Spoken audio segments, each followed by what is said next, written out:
My sister uninvited me from her wedding because I wouldn't give her my house.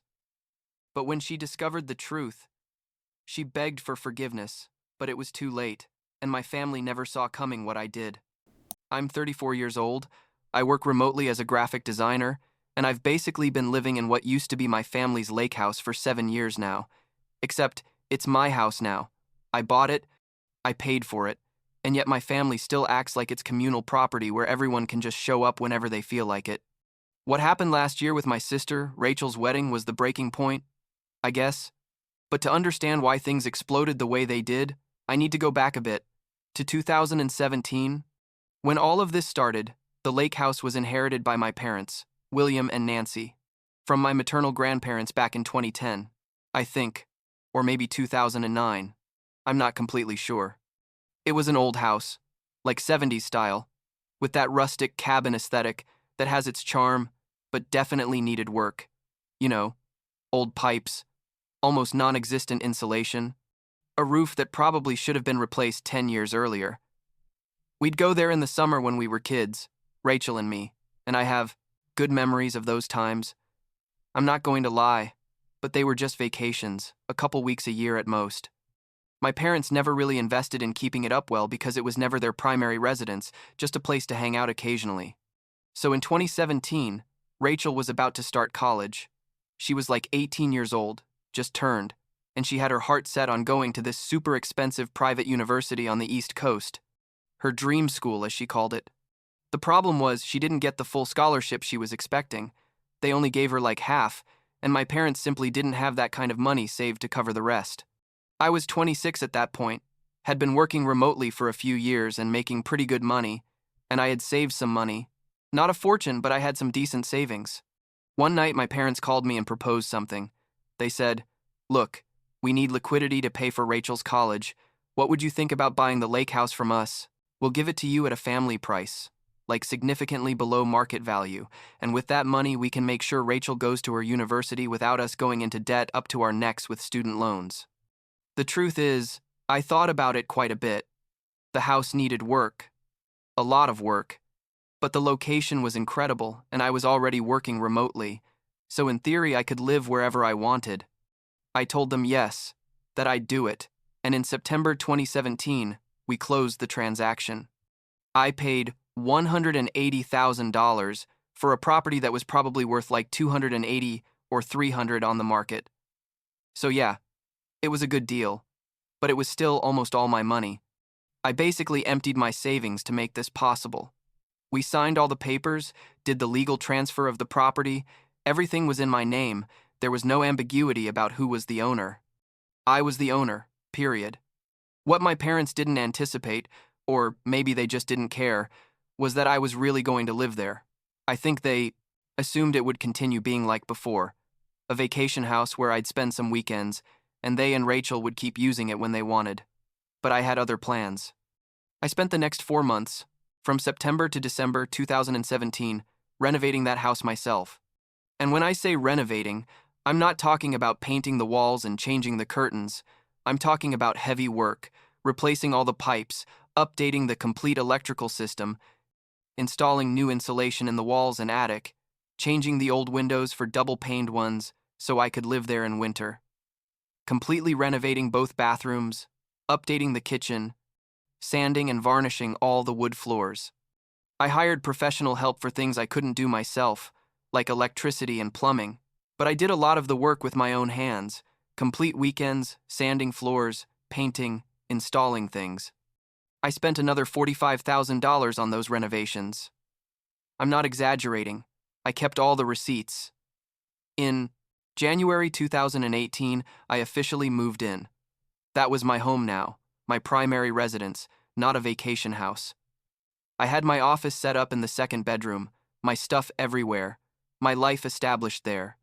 And almost immediately the problems started, or well, not serious problems at first, but this uncomfortable thing where my family kept acting like the house belonged to everyone. My mom would call and say, "Hey, your father and I are thinking about spending the 4th of July weekend there at the lake." And I had to remind her, "Mom, I live here. It's my house. You can't just decide to come without asking me first if it's okay." And she'd get defensive, like, well, but we've always gone on the 4th of July, it's tradition. And I'd explain that, yes, I understood that, but now things were different. That if she wanted to come, she needed to coordinate it with me as a visitor, not just show up. Rachel was worse. She was in college, obviously, living her best life with the money from the house sale paying her tuition, and she'd call or text like, hey, I'm going to the lake this weekend with some friends. Make sure the rooms are ready. And I had to explain the same thing to her.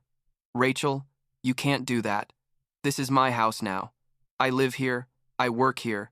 You have to ask my permission first. And she'd get mad, say things like, oh, don't be like that. You've always been super selfish. It's just a weekend. And I'd stand there thinking, selfish? Really? I literally emptied my savings so you could go to your dream university, and I'm selfish for not wanting you to invade my house with your friends without even asking me? I tried. Really tried to be reasonable.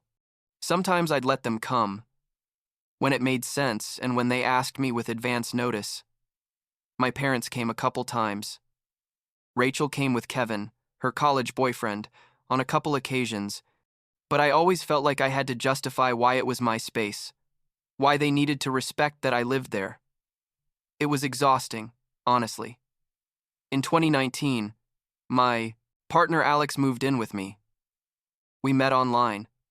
We'd been friends for years, but things got serious in 2018, and in March 2019, we decided it made sense for him to live with me at the lake house. Alex also works remotely, so it worked perfectly for both of us. We started really building our life together there. We adopted a dog, Buster, planted a garden, made that place our home in every sense. And that made things even more awkward with my family because now it wasn't just me living there, it was both of us, plus the dog, with our whole life established, and my family kept this attitude that the house should be available to them when they needed it. Rachel graduated from college in 2019, got a marketing job in the city where my parents lived, and in December of that year, Kevin proposed to her. She was ecstatic, obviously, started planning this huge wedding for June 2020. I was happy for her. I mean, she was my sister. I wanted her to be happy, and things between us weren't terrible at that point, just a bit tense over the whole house thing, but nothing catastrophic. She asked me to be part of the wedding party, and I said yes, of course. Then 2020 came, and you know what happened. The pandemic basically ruined everyone's wedding plans. Rachel had to postpone, first to September 2020, then to March 2021, and finally settled on December 2021, almost 2 years after the original date. During all that time, she was increasingly stressed and frustrated, which was totally understandable. Planning a wedding is complicated enough without having to deal with a global pandemic. In October 2021, 2 months before the finally scheduled wedding, I got a call from Rachel. I thought it was going to be something about the wedding plans, maybe wanting to confirm I was still available for whatever she needed as part of the wedding party, but no, it was something completely different. She called me and basically said, hey, Kevin and I have been talking about the honeymoon, and we want to spend 2 weeks at the lake after the wedding. Mom and Dad said it's perfectly fine, so I'm just letting you know to have the house ready for us on December 12th. I literally stood there with the phone in my hand, not knowing what to say for a moment. Then I said, Rachel, wait, what? Are you telling me that you want me and Alex to vacate our own house for 2 weeks so you can have your honeymoon here? And she said, well, yeah, it's only 2 weeks. You guys can stay at a hotel or something or go visit Alex's parents. And I said, Rachel, this is my house. I live here. It's not a family hotel. I'm not leaving my own house, so you can have your honeymoon. And that's when things started. She got super defensive immediately.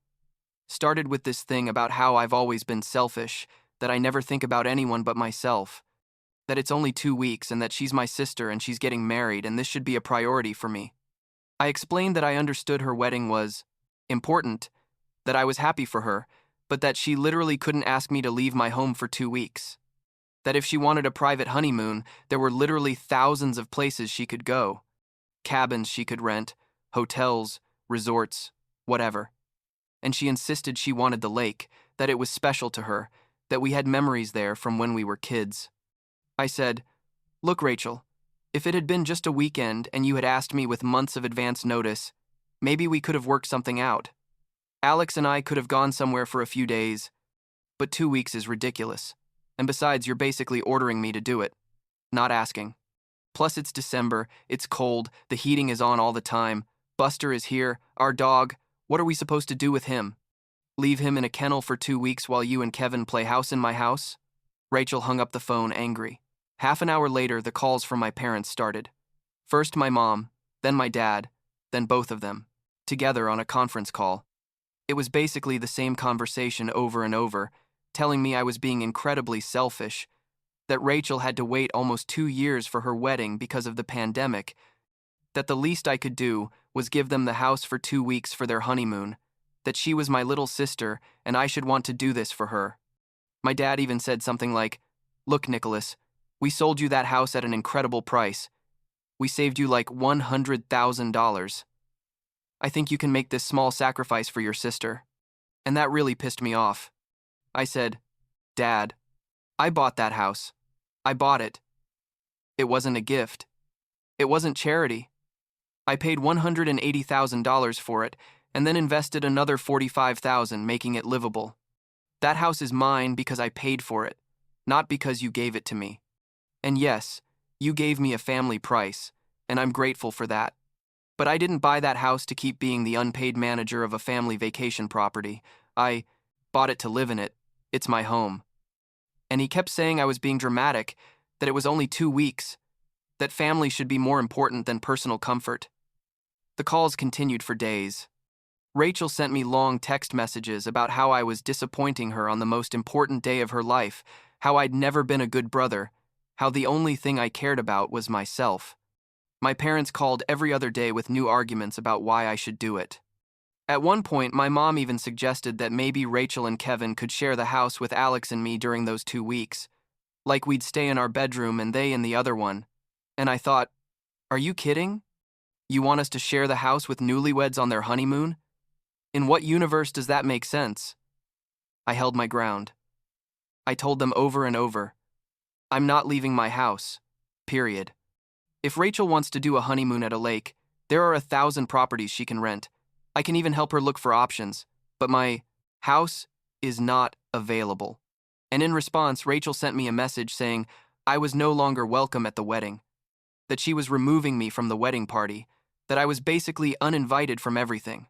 My parents backed her decision, said that if I wasn't going to support my sister on her special day, then maybe it was better I wasn't there to ruin things with my attitude. That hurt. I'm not going to lie. It hurt that they chose her side so completely that they didn't even try to understand my perspective.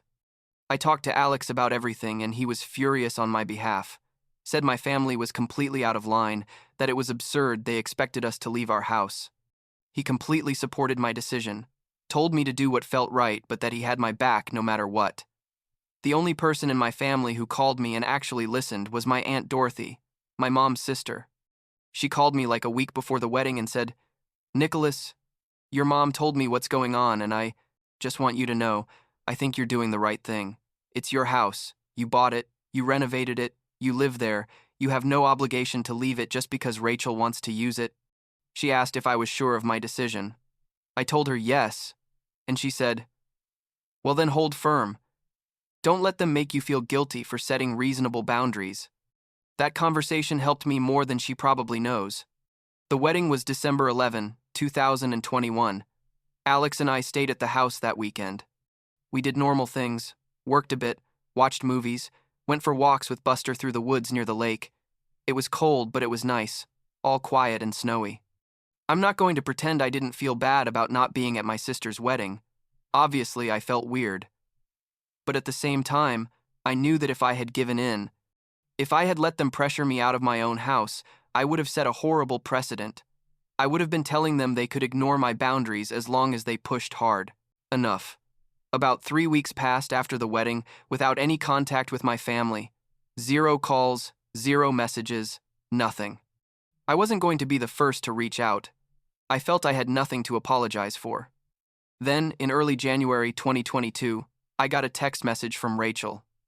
Long, like 3 or 4 paragraphs. It basically said she had talked to my parents after the wedding about everything that had happened, and that she had discovered I was legally the owner of the house, that it was in my name, and that I had bought it. Apparently, my parents had given her the impression during all these years that I just lived there rent-free, that the house was still theirs, but they let me stay because I was helping maintain it. She literally didn't know I had bought it, that I had paid for it, that it was mine.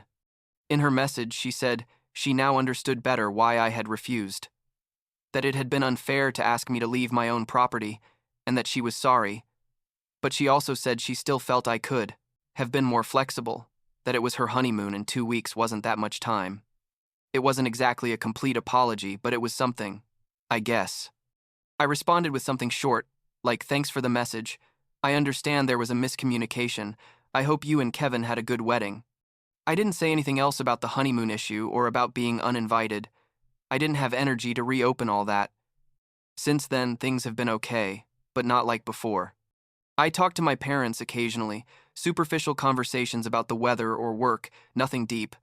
Rachel and I text each other on birthdays and holidays. There's this distance now that wasn't there before, but honestly, I don't know if it bothers me that much. Alex and I keep living at the lake house. We've been here for almost 7 years now. We've made additional improvements. We added a big deck last summer, renovated the garage. It's our home, the place where we built our life together, and I don't regret, for a second, having defended it. A couple months ago, Rachel announced she's pregnant. She's having her first baby in the summer. My parents are super excited about being grandparents. I sent her a congratulations message. It was nice, but brief. Part of me wants to have a close relationship with my future niece or nephew, but another part of me wonders if I'm going to have to be fighting the same boundaries again when they want to bring the baby to the lake without asking me first. I guess we'll see. Aunt Dorothy called me last week just to see how I was doing. She asked if I regretted anything about what happened with the wedding. I told her no, that I had done the right thing defending my boundaries, but that it was weird having this distance with my family. She told me something that stuck with me. She said that sometimes the people who love us most are the ones who least respect our boundaries because they assume their love gives them unlimited access to us and our things. I don't know if I completely agree, but it makes some sense. Alex and I are good. Buster is 5 years old now and is starting to get calmer, less energetic than when he was a puppy. Our life here is simple but good. We work from home. We have our routine. We enjoy the lake in summer and the woods in winter. To this house, this life, was worth fighting for.